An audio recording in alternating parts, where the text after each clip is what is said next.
Njaack and the Forbidden City. Njaack was a fearless explorer. He took immense pleasure in traveling, uncovering new mysteries, and sharing his tales with friends. Stubborn as he was, he relished defying prohibitions. The more something was forbidden, the more tempted he was to do it. One evening, as he sipped his drink alone in a bar, he overheard an animated conversation at the neighboring table. That was how he first heard of Andjei-Baabei, the mysterious Forbidden City.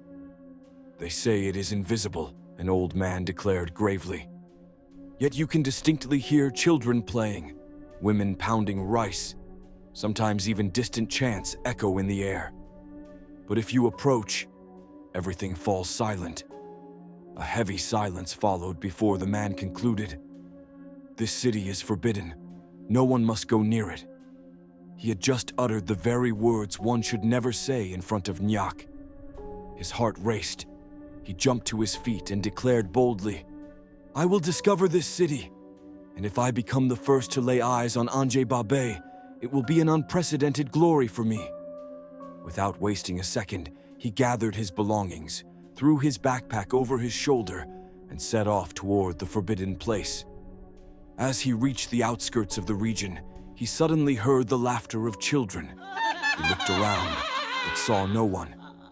A few steps further, he heard the rhythmic pounding of a mortar crushing rice. Yet again, not a soul in sight. That was when he crossed paths with a young woman returning from the well. He halted her with a gesture. "Do you hear that?" he asked. Intrigued, she stopped and listened with him. "It sounds like it's coming from that mountain," Njaack added. The woman remained silent. Her expression revealed both fear and confusion. "I'm going there. Andjei-Baabei must be up there." She gasped. "No, that city does not exist," she protested vehemently. A mysterious smile formed on Njaack's lips. "Then why are you so afraid of it?" He resumed his path, but the young woman blocked his way. "It is a sacred place, forbidden to the living," she insisted. Njaack burst out laughing. "Then that will be the proof that I am right." Faced with such obstinacy, the young woman, whose name was Bood, made one last attempt to dissuade him, but it was in vain. Finally, curiosity got the better of her, and she offered to accompany him. The sun had already set when they reached the foot of the mountain. The voices were clearer now. "It's definitely here," Njaack whispered. They began their ascent. But the path was harsh, steep, almost surreal, as if they were climbing an invisible staircase to another world. Their breath grew heavy as they pressed on, yet the higher they climbed, the more the summit seemed to drift away. Darkness eventually caught up with them. Njaack set up his tent and lit a fire. "Tell me, what places have you explored?" Bood asked, breaking the silence. Proudly, he recounted his travels. The Shingi, that mineral forest with razor-sharp peaks. Isalo, where, according to legend, King Solomon had once stopped. He also spoke of Njaack, the fabled place where the souls of the Malagasy dead were said to find refuge. Bood was fascinated. A genuine admiration for him began to grow within her. Little by little, the conversation softened, grew more intimate. Their gazes burned with intensity. Njaack leaned in slowly, and without a word their lips met.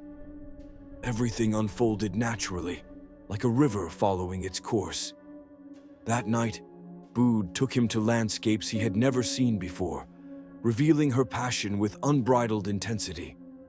But at the height of his ecstasy, in the midst of his waking dream, the night suddenly changed its face. A supernatural cold pierced through him in his sleep.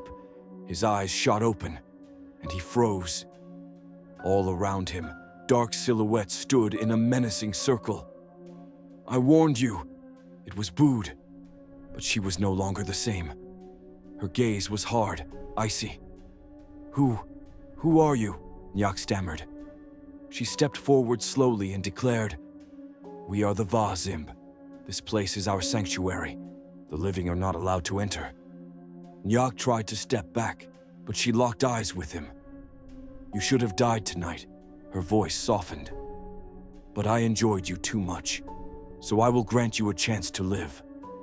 Before he could react, a searing pain exploded in his back. He plunged into unconsciousness. When he woke up, days later, he was lying in his own bed. He sat up with a jolt. Had it been a dream? Or had it been real? He did not know. But one thing was certain: he was alive, and that was all that mattered.